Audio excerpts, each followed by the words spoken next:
What is up, you guys? Welcome back to the channel, Serenity, Soul Invictus. As you can see, I'm in a different setting today. Just thought I'd actually pimp it up a little bit, do some zhuzhing. And guess what? I want to talk about a quick subject today as it relates to the law of attraction. We talk about that a lot on this channel.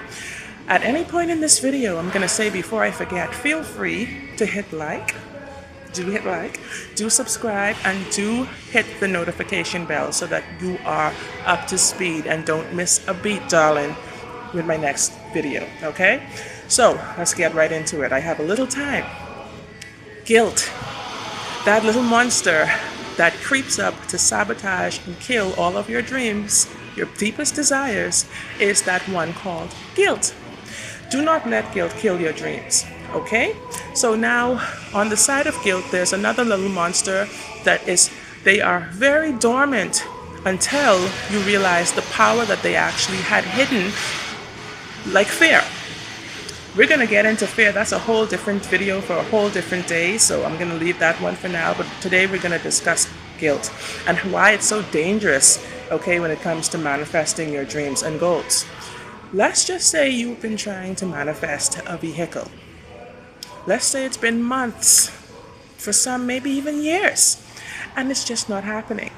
Now, number one, you have to remember that what you focus on, wherever you put your attention, grows, it increases. So if you have not really been focusing on actually trying to get a vehicle, you're not going to really see a vehicle coming to pass, right, in your life. But even deeper than that, if you have been focusing, if you have been trying to incorporate the techniques and stuff like that of law of attraction, maybe mental science, maybe trying, even if you are esoteric in nature, maybe trying to do some rituals and spells, trying to do all of these things to see this vehicle manifest, actually plant itself right on your driveway, right?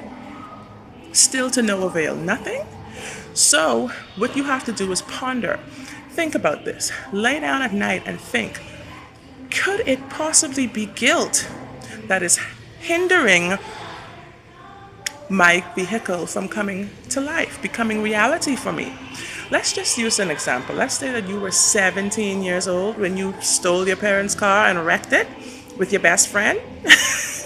Yeah, that's my bestie, that's my bestie. Guess what? Then you hear a scratch.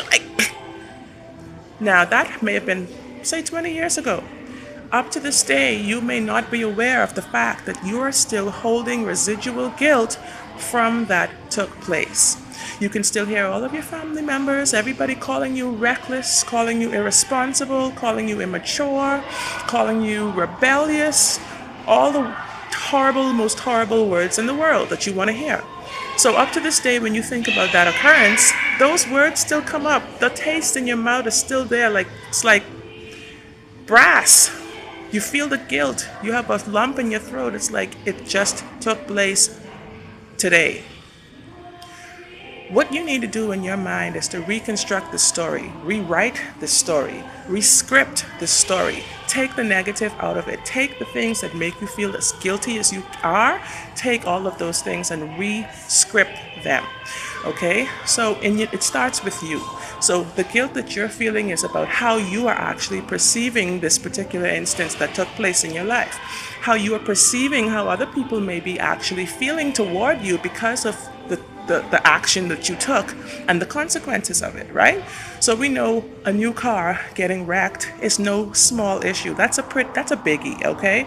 So needless to say, your parents may have been furious, they're mad. The other family members are mad because they know the investment that they put into this. They know the work, the hard work and time that they labored in order to be able to afford this. And here you come and smash, the car's gone, right? So now, moving forward, you start by talking to yourself, telling yourself what you have learned from this situation, what that has taught you over the years, how you grew into a better person because that actually took place. Thankfully, hopefully, nobody was seriously injured or hurt. Everybody lived. Everybody came out in one piece. That's the start. This only can make you a better person. What does not kill you definitely makes you stronger. So think about the fact that this has taught you this invaluable lesson. You're more cautious. You are a better driver. You actually took the steps necessary to become a better driver so that you have the full information on being a motorist. You have all of the traffic rules, you know all of the pedestrian rules, you know all of the rules of the road, basically. Next, like I said, you say it's made you more grateful. It's made you accept the fact that, you know what, thank God nobody got hurt. I could have been at fault for that. I could have been still held responsible for that. So, gratitude, you know, that's the second way. The next thing is actually peace of mind. Now you have to realize the time is gone, that everything happens for a reason and in a season. So today that may have took place maybe 20 years ago. Today, 20 years ago, that may have happened. But as the days go on, so many other occurrences happen that they're not going to continue to dwell on this one car, right? Now, let's say even 5 years later, if somebody comes and makes a joke and says, oh, just make sure don't press too hard on that gas pedal because we know you, we heard about you. That brings up the whole feeling all over again, like, oh my God, they all know, okay? You may have teenagers yourself as well by this time, and you know they're at driving age. They actually are going to be behind the wheel very soon. So deep down inside, that's that guilt that's been lying dormant is now subconsciously afraid that the car you have is going to be wrecked by your teenagers or something like of that nature. Let it all go. Let it go. It is so important to let these things go. And we will see our dreams just manifesting like magic, just like that. Learn to let these things go. The day or the instant somebody says something and brings this up again, tell them, look, I have let that go years ago. And I think you should do the same. You know, time has passed. I've become a better person because of it. Me and my family have a better bond because of it now. Thankfully, no one was hurt. And they appreciate me and I appreciate them even more. Fluff it up. Think positive. Think good intentions. Rewrite the script, like I said, with a positive mental attitude, okay? And you will see miracles happening in your manifestation process, all right? So moving forward, I want to say, do not allow guilt. It could be in relationships, it could be in your job life, in your career.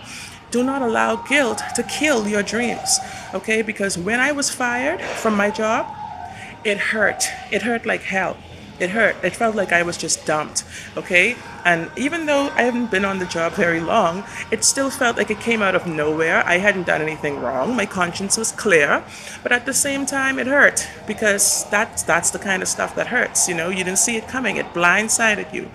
If I had allowed guilt in any way to hold me back or to sit on me and like squash my desires, I would still be sitting at home today crying. I would still be thinking about the past, thinking about my old job, like, oh my gosh, why did they do that to me? Sometimes these things called blessings come in disguise, okay? What one person may have considered that to be as a curse, I looked at it as a blessing. I said, you know what? It can only go up from here. You know, it can't just, this has to be a form of redirection. Rejection is God's redirection. Always remember that. Do not allow guilt. Whatever I have done in the past, I'm learning from it. I have learned from it. And as I move forward, I know how to do things better. You have to know better in order to do better. So know this. Guilt is a killer of dreams. So you, in order to master yourself, you have to conquer guilt. Straight up. Period. So with that being said, I'm going to let you all go. Remember, like I said, hit like, subscribe, notify, all of that, okay? And I will be back very shortly with another great topic for my lovelies out there in spirit world, cyber spirit world.